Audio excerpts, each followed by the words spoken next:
Welcome, everybody. It's so great that you're here from everywhere in the world to Jerusalem. We're really honored. We're honored for many, many reasons. First of all, we're very lucky to have an institution like Machol Shalem that develop here in our city innovation in dance and in culture. And this is basically what they're doing. They are a very important part of how we see the vision for culture in Jerusalem. And Jerusalem has a lot of advantages that they've managed to harness and to bring out to the world. Mainly diversity. Jerusalem is the most diverse city in this country. We have every type of person here. We have, just the demography of Jerusalem speaks for itself. We have 37% an Arab population. We have 25% an ultra-Orthodox population. We have 21% a secular population, and the rest is kind of a mix of whoever isn't defined by one of these labels.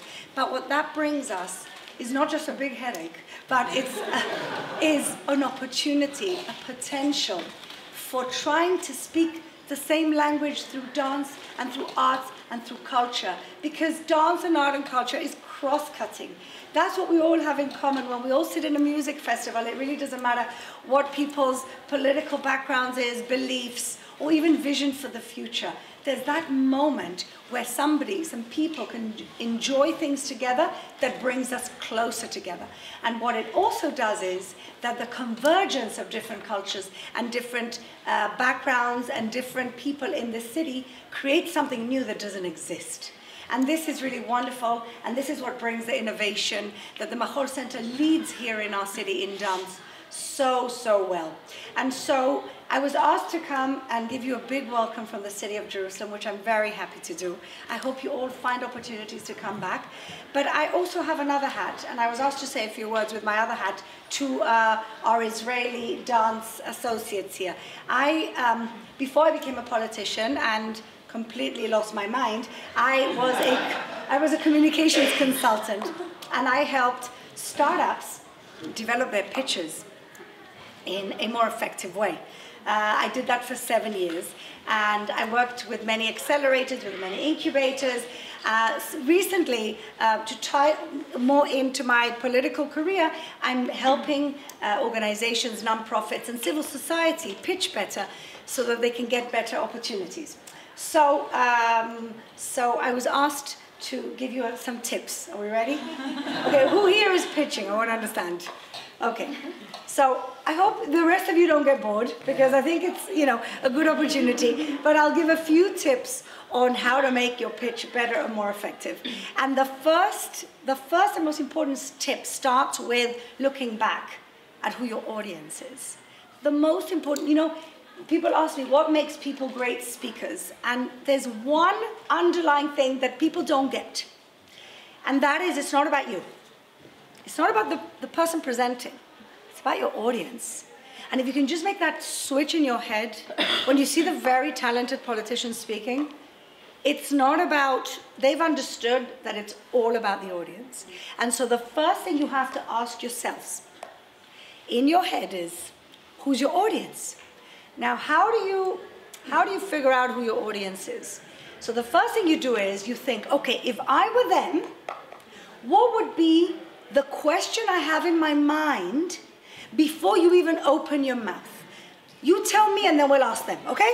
So, what do you think the audience is asking themselves? Not Q&A at the end, because that always tends to be more technical.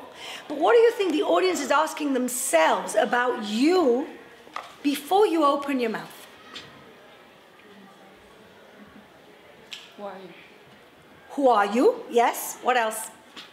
What are you offering? What are you offering? What are you offering? But I'm gonna give a little bit more. What are you offering that's new?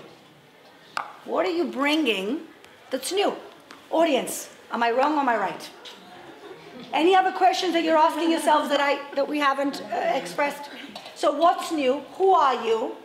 And the most important question that any audience always asks themselves, what's in it for me? Everybody asks themselves that. You ask yourselves that, and they ask themselves that, and we all ask ourselves that. What's in it for me? The what's in it for me is key. Because you have to make that switch in your head. Let's be honest. People give you 5 minutes to talk and you want to say what you want to say. And today I'm asking you to make a complete switch in your head and don't talk about what you want to say. Talk about what they want to hear. In other words, they want to hear what's in it for them. You're a dance company or a production company from, I don't know, Sweden. They're asking what's in it for me to bring you to us. And so therefore you have to give them. The what's in it for me is kind of tied in with what's new. Because if you offer them something new and refreshing, something they haven't seen before, you're giving them the what's in it for me. And so that's the first thing. Make the switch in your head. It's not about me, it's about them.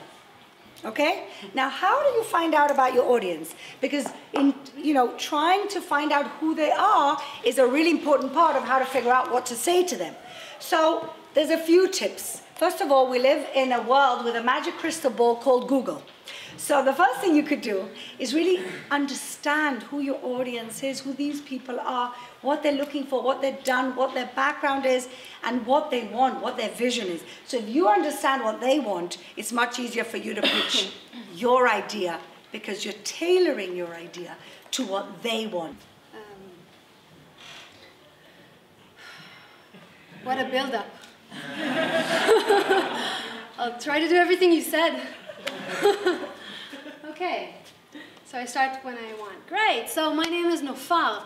I'm a performance artist, and I create participatory works which rely on an intimate connection between me and my audience. In my performance piece, Surface, I embody the land of Israel, and I invite people to talk to me about our relationship. Has something changed between us? I ask. Are you thinking of leaving me? And they look into my eyes and they answer. And because Israel has a body now, we can come close, we can play together, and we can even dance. This piece will be in Munich, in the Münchner Kammerspiel this January, if anybody's around. And another piece of mine, Once I Am Not, I wanted to relate to the incredible experience of having to fulfill somebody's will after they die. Because what is a will if not a score, right? Think about it. So by the end of the show, I leave the stage for the afterlife, never to return, and one viewer is left to finish the show without me. He or she must read out loud the written will that I left them and lead the entire audience through a ceremony that I planned out for them, and they do it entirely on their own. So trust, intimacy, and empathy are the raw materials I work with. And how do we gain those? Through eye contact and close attention, as we all know. But we must admit that these are getting scaringly rare because smartphones are demanding an ever-growing part of our attention. And this scares me because I ask myself, what if in a few years from now we cannot ask for our audience's attention anymore? How will I create intimacy without attention? How will we all connect to people who are unable to disconnect from their smartphones? I think these questions are important, so for the project I wish to present to you today, I drew inspiration from a very famous piece that is based on eye contact, which is Marina Abramovic's iconic The Artist is Present. So like Marina, I will be sitting in my project in front of an empty seat. People are standing around, and anybody that likes one would come and sit with me, but there will be no eye contact. We will only be looking at our smartphones and communicating through WhatsApp alone, and with this strict limitation, I want to reach intimacy. So when I think of a project, I like to think in sketches. I made a few drawings to imagine the possible choreographies that might be born from these encounters. So this is me on the left, and this is somebody from the audience. And I just texted him, "Nice to meet you, may I shake your hand?" But if he wants to shake my hand, he will have to fumble around to find it. And these are exactly the kind of images that I'm looking for. My smartphone will be projected so everybody can see. And here I'm asking somebody for the audience to take a picture of her eyes. So she is taking a selfie, and I'm looking very deeply into her eyes. Can you see? I'm looking into her eyes, yes. So I wish to develop this basic score into a full project during a residency period. And my work will include working with live audiences to get their feedbacks, hopefully in your communities. And it would be great to work with people who use smartphones differently, such as elderly people and teenagers. And if you do invite me and my smartphone for either a research or to present my work with you, it would be a great opportunity to open a public conversation about smartphone influence on artistic communication. I would love to lead that together with you. And I'd like to leave you with this last image of both loneliness and connection.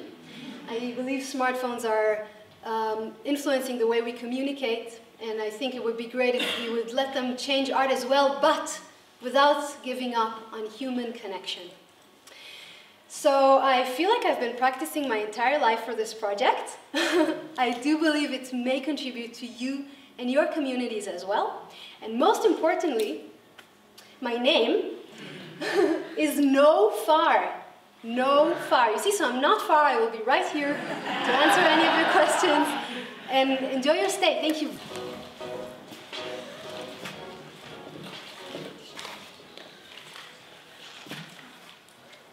Hello. Okay. We'll wait for the presentation. Okay. So, hello everyone. My name is Daniel Shufal. I'm an artist and choreographer based in Tel Aviv, and I would like to introduce to you my work, Suggestions for the City, which is a result of 2 years of research of public urban spaces. Most of the cities has a violent history of battles, occupations, and victims. Some municipalities choose to commemorate that past in their public spaces, manifesting it in memorials and monuments. I'm interested in how our body is affected when encountering those public spaces saturated with such a history of violence. Next. In Suggestions for the City, I choose to formulate an alternative history by representing women's narratives and women's body. These are examples of work I already did, opposing the static monumental statue. We placed the live anti-monuments in constant move, and I would now like to show you a small fragment of work where we pay homage to women of St. Petersburg, placing it in a performance in the public space. Let's play.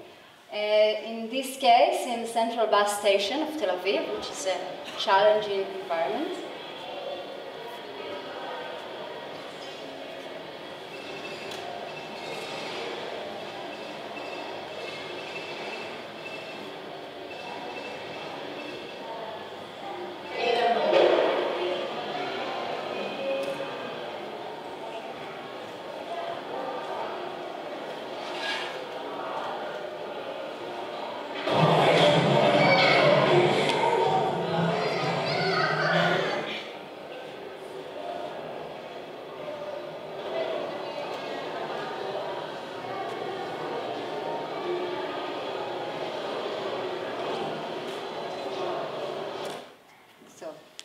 How we do it. So because it's a site-specific project, we operate in each city different and the outcome will be different. But let's move to the next. But the methodology remains similar. So the first thing I'll do after you invite me to your city is to connect with local researchers and heads of communities to study the city in advance. The second thing I'll do is to arrive to your city and explore it with my own body, have a sense and feel its pulse. And most importantly, in the mission to become intimate and familiar with the city's multiple narratives and memories, and in the wish to have an alternative to the militant point of view, I conduct meetings with women inhabitants of the city, interviewing them about how the public space affects them, and asking them about memories they have from the city. We archive those testimonies to a database from which we draw our artistic output. So finally, the artistic output is a performance with local professional dancers and artists. We will create methods to embody those testimonies.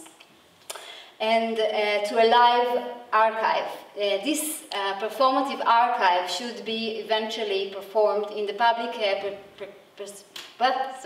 in a public institution such as a museum, library, or the city hall, for example.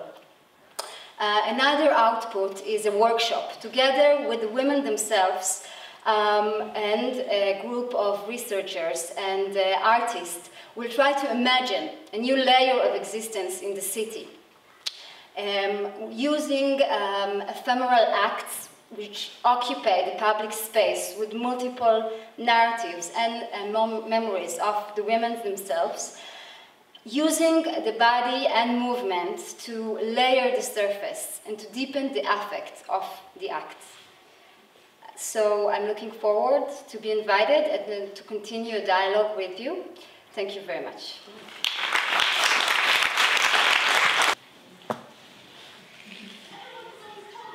You're a shoe. You're a shoe. You're a shoe. You're a shoe. And then today I just stopped and I said, what if I don't want to be a shoe? What if I want to be a purse? You know, or a hat? I think we can all relate to that situation where there are certain expectations from us, but we just want to do things differently. And I've had that happen so much in the dance world. My name is Adas Eshel. I'm a dancer and a choreographer. And I'm very excited to share my new dance piece vision with you. I call it Crave Parade, a choreographed guilty pleasure. And after a while in the dance scene, I've adapted a few rules for myself. I can describe it as a vertical process, where I demand myself to go deeply into the concept, to be able to deconstruct it effectively and deal with it intelligently and with a high level of discipline. While that has been effective, it keeps away all kinds of hidden wishes aside, because they're just they're just irrelevant, and they're disturbing in the way of an authentic process. I would find myself go to the studio, wear this cool leopard print shirt and red hot Adidas socks, play some cool hip-hop music, start really dancing carelessly or really roughly or just wanting to sweat things out, and these great materials would come out. And I would start envisioning full choreographies in my head and constructions, and I would get really excited by visuality. But then none of that came into my process or to my piece, and that's a shame for me. So I want to reverse that. Let's actually take first those hidden craves and desires and put them under the spotlights. They will go through the maintained process and the discipline and the profound search that I'm looking for, but let them be at the center first. And when I talk about craves, I talk about personal ones, like music and sound that triggers me, like shapes in my imagination, and also about those little dance guilty pleasures that we might share, like watching a perfectly synchronized unison and having explosive, never-ending energy on stage, having simplicity with virtuosity and detailed movement. And I'm also talking about universal craves, which I think I share with you as well, like food and sex and violence and the crave to break things we're not allowed and to watch symmetry and to have really peak aesthetic experiences. And this is where you, hopefully, can come into the picture. Let's have passions on top of passions, those craves on top of craves. What if we have your local artists collaborate and combine their desires in order to execute this vision of mine? Let's have your musicians and composers and designers and even scholars, and of course the dancers and the dance community or the broad audiences, and just use them all as creative lifters. I think it's possible to connect audiences to art through the collaborations with artists that already speak to the with local language. And I think we all share another crave, which is a crave to be interested, to wait for something interesting to happen, to be aroused, to put on this Netflix and hope for the magic to happen. And that all, for me, comes to instant gratification. So when I briefly mentioned earlier the profound process that I do when I take this piece to, I can't help but think about satisfaction as a key research question here. I wonder what is the gap between the craves that we pick and choose pretty spontaneously and the satisfaction that they hold. Does it last? Is it too much, or didn't even happen? Is it my job as an artist to satisfy you as the audiences, or is it your job as the audiences to just deal with whatever it is I'm giving you? And in this short hint of a video. Yeah, it will come. It was just this one little morning I took my dancer who I work with, and yeah, it will come. We just took the car, found this really cool statue garden, bought some glitters, some silly outfits, and just went with it. Yeah.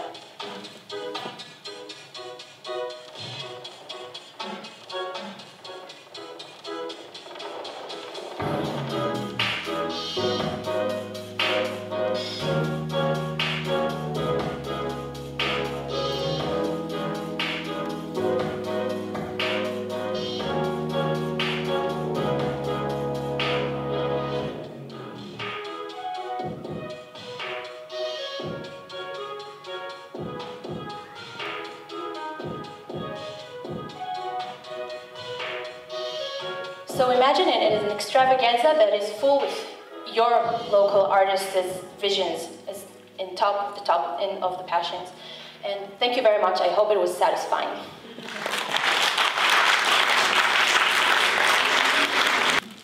Hey everyone, my name is Nitzan Margaliot. It's a little far, but yeah. I'm an Israeli dance maker, dancer, and a teaching artist. In the last years, I've been living and working abroad in Europe, and I'm about to graduate from the MFA degree in dance at the University of the Arts in Philadelphia, so I'm kind of between places. I'm here as I'm presenting this project called Returning, Reflecting, Revisiting, a proposal, a dream towards the roots, the sources of Israeli dance, which is inspired by a last work that I did, a creation by the choreographer named Anne Collot. She's a French choreographer that looked at Ruth St. Denis and Ted Shawn, the pioneers of American dance.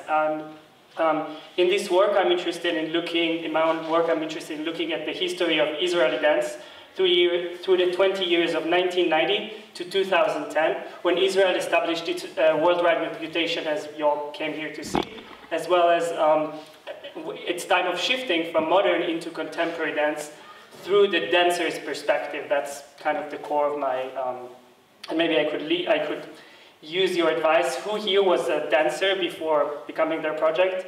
And we all know what it means to, thank you, we all know what it means to listen to the choreographers telling about the work or to look at archival work. And this project is actually trying to give voice back to the dancers. And I'm really interested in, the project will be realized in the form of a duet. And we're going to try to interview as many dancers as possible that danced in Israel throughout those years. And what we're going to do is the soundtrack of the work is going to be some of those interviews, and the movements that we are going to sample are going to be coming directly from the interviews rather than from those years. So we're going to see how the transformation of the body, the memory, and the skin as the memories are, how they transform, and how, especially maybe dancers that are not even dancing at the moment, that danced in Israel 30 or 40 years ago, 20, 30, 40, are now embodying those movements that were significant for them. And some of the core questions I have regarding this project are if they're going to come up some common themes that the dancers might rise, or maybe not at all, maybe it will be a bunch of plural way of looking at those significant moments. What does it tell us about Israel and Israeli dance back then as well as right now? What is our perspective of hearing the dancers rather than looking at the videos? And my own personal question would be, what if through looking at the dancers, at the mature dancers, what if it might change my own way of seeing my own future as someone that becomes a mature dancer that is going to look back on his experience of dancing in Israel? What we're going to see now is some of my own choreographic works, including the last solo I premiered a month ago in Frankfurt. And directly after that, some of my significant moments when I danced in Israel, which was something between 10 to 6 years ago with Ensemble Batsheva Dance Company and Vertigo Dance Company. Can you move on to the video? 1 second. There you go. Nope. Back to video.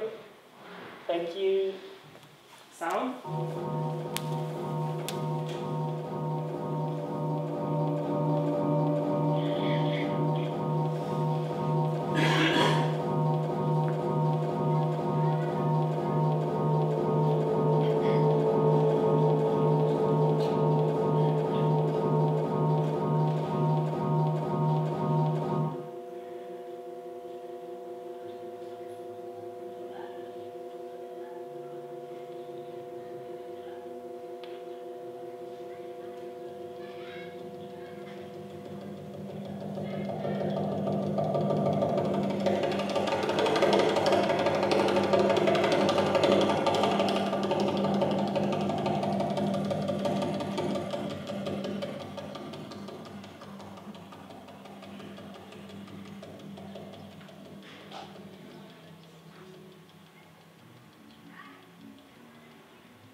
Can you go back to the last slide on the, thank you.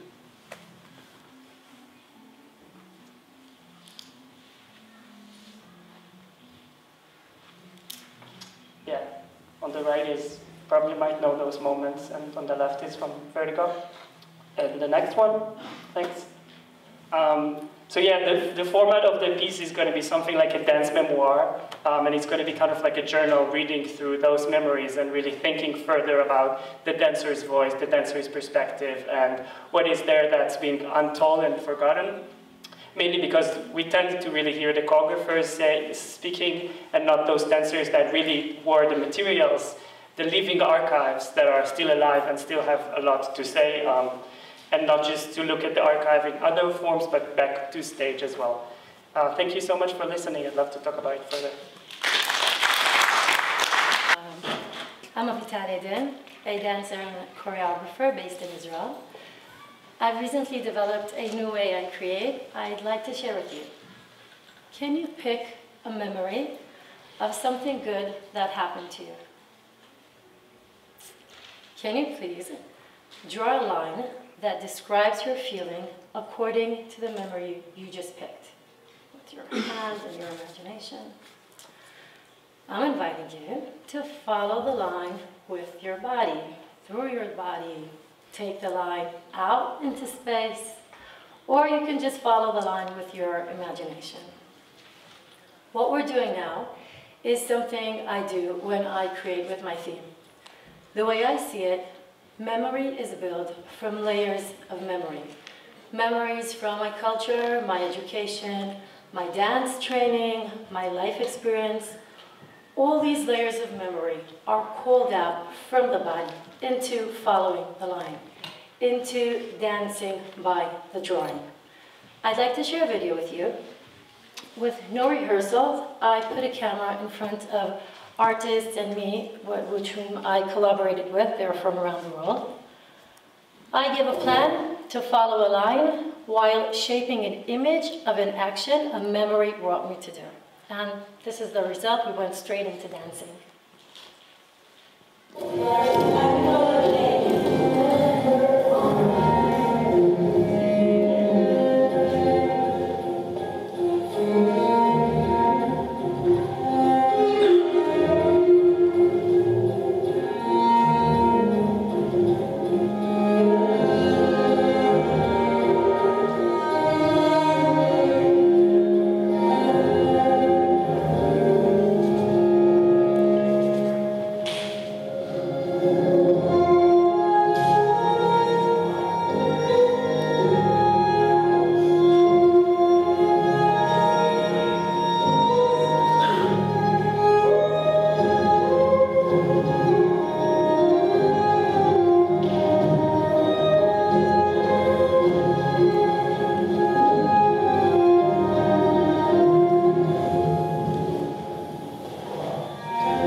As a choreographer, I have so much I could work with just from this minute. And this minute happened instantly. So imagine how far can the process go if this just happens. I've been exploring what is memorable from a dance we see. What from a movement in a performance will imprint my memory. One of the things I found out is that it is personal. For me, if something unexpected happens in a dance, that will be memorable for me. Or when I fell in love, anything to do with love in a performance, in a dance was memorable for me. That brought me awareness to the audience's layers of memory. My dance, my choreography is a drawing. Lines in it for the audience to follow, memorable moments for them to catch. I'd love to bring my creation to you and find a way for memorable moments to be made. I've had dancers say they've experienced their body surprise them in new movement when we've experienced drawing, then dancing, and the use of memories. I'd love to be invited and work with my theme. And the question is, what from my presentation will be memorable for you? Thank you. Hi, I'm Galit. I'm mostly going to smile in this speech. Which leaves me to be very serious. I'm Yael Flexer. I'm co-artistic director of Flexer in Sandyland, and we create live dance and digital dance works for theatres, for sites, for galleries, for screens and smartphones. I'm originally from Israel, but I live in the UK. And choreographically, our work tends to be quite fast-paced and intricate. But it has a sense of informality and intimacy that's sometimes achieved through a proximal relation to the audience. Broadly speaking, works investigate the spaces or the notion of the in-between. And this reflects my position as an Israeli and British artist, often translating between different cultures, languages, and bodies. We're going to show a little video of both of our works.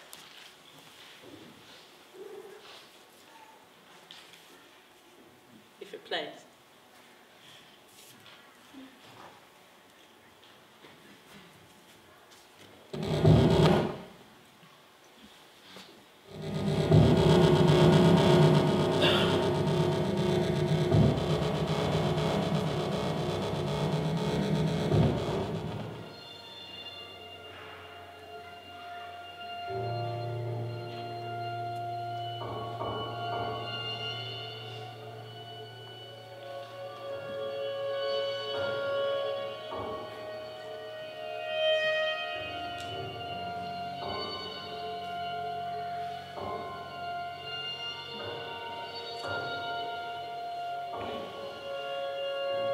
Some of the things that we're doing right now will be a few of those moments that I can really remember from over the last 20 years.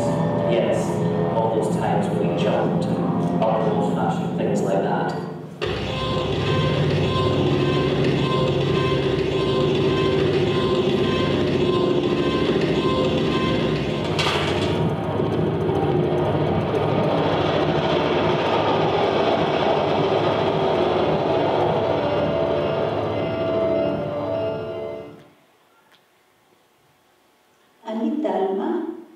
ואני בת 82.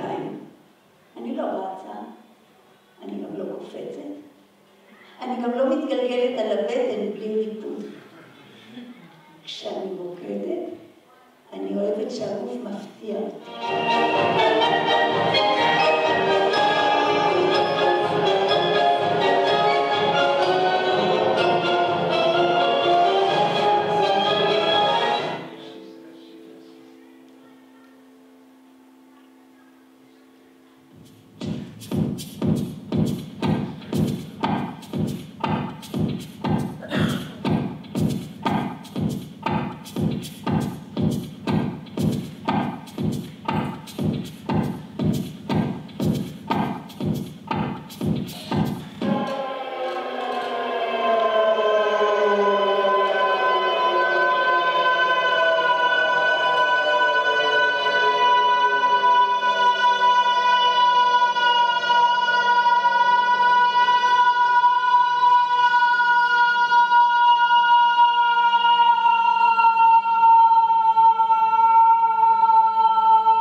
I fell in love with the elderly body. During the years, I found that the elderly body has physiological aesthetic that in the context of stage art has implication of personal, social, and political representation that interest me. Acting Our Age is in very early stages of development, working with an intergenerational cast of Israeli and British performers between the ages of 20 and 75. We're using the idea of beginnings and endings as a conceptual and choreographic framework. Beginnings and endings that are messy, unfinished, or that fail to come to fruition. And we don't associate those with age, but rather as something that happens at different stages of our lives. We're quite interested in exposing vulnerability on stage, but also in performers' sense of agency. And so in the show, we imagine that the performers might interject or refuse or even hijack the show, as well as working with writer Wendy Houston as an absent performer, a disembodied voice that gives directorial instructions. having known each other for over 15 years, this project has grown quite organically. And it serves as a vehicle for us to explore across or in between age and culture, and to ask to what extent do we all act our age. In terms of residencies and performances, usually in the UK we have quite extensive wraparound, whether that's lectures or workshops or creation of works with over 60s groups, so this can be adapted to different contexts. I think that's it. Thank you for listening. Thank you.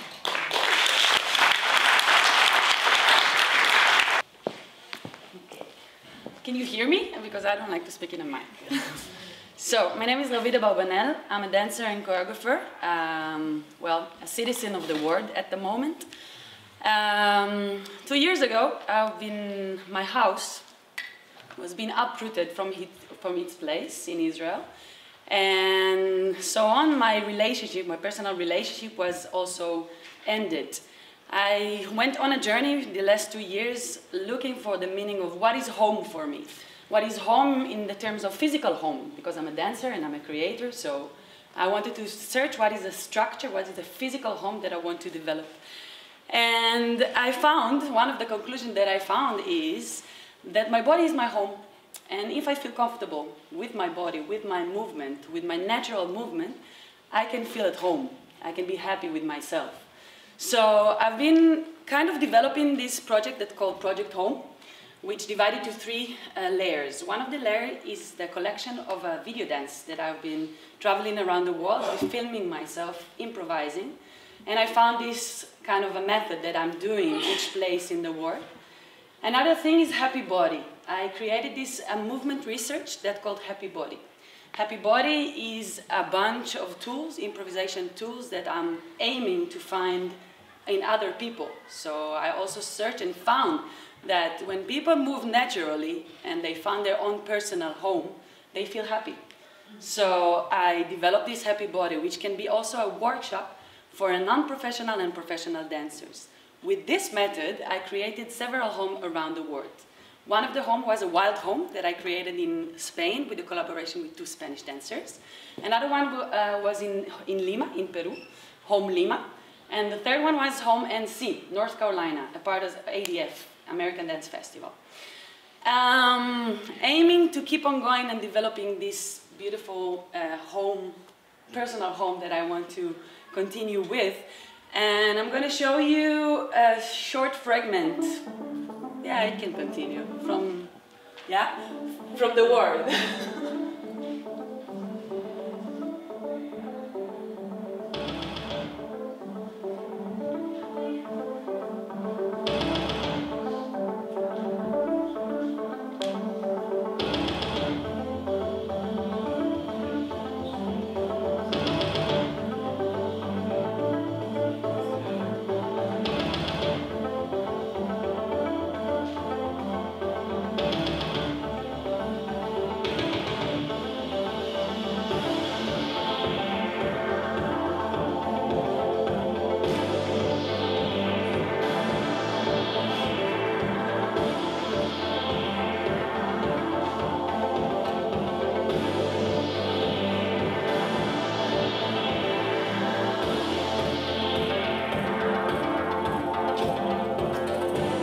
The last thing that I'm aiming to find is how can we create our own personal home and keep our own personal home, but still remaining sharing homes with others. So in order to find homes shared with others, I need to be clear with my personal home also. So I would love to have built a home in your country and to share my Happy Body with you. Thank you very much.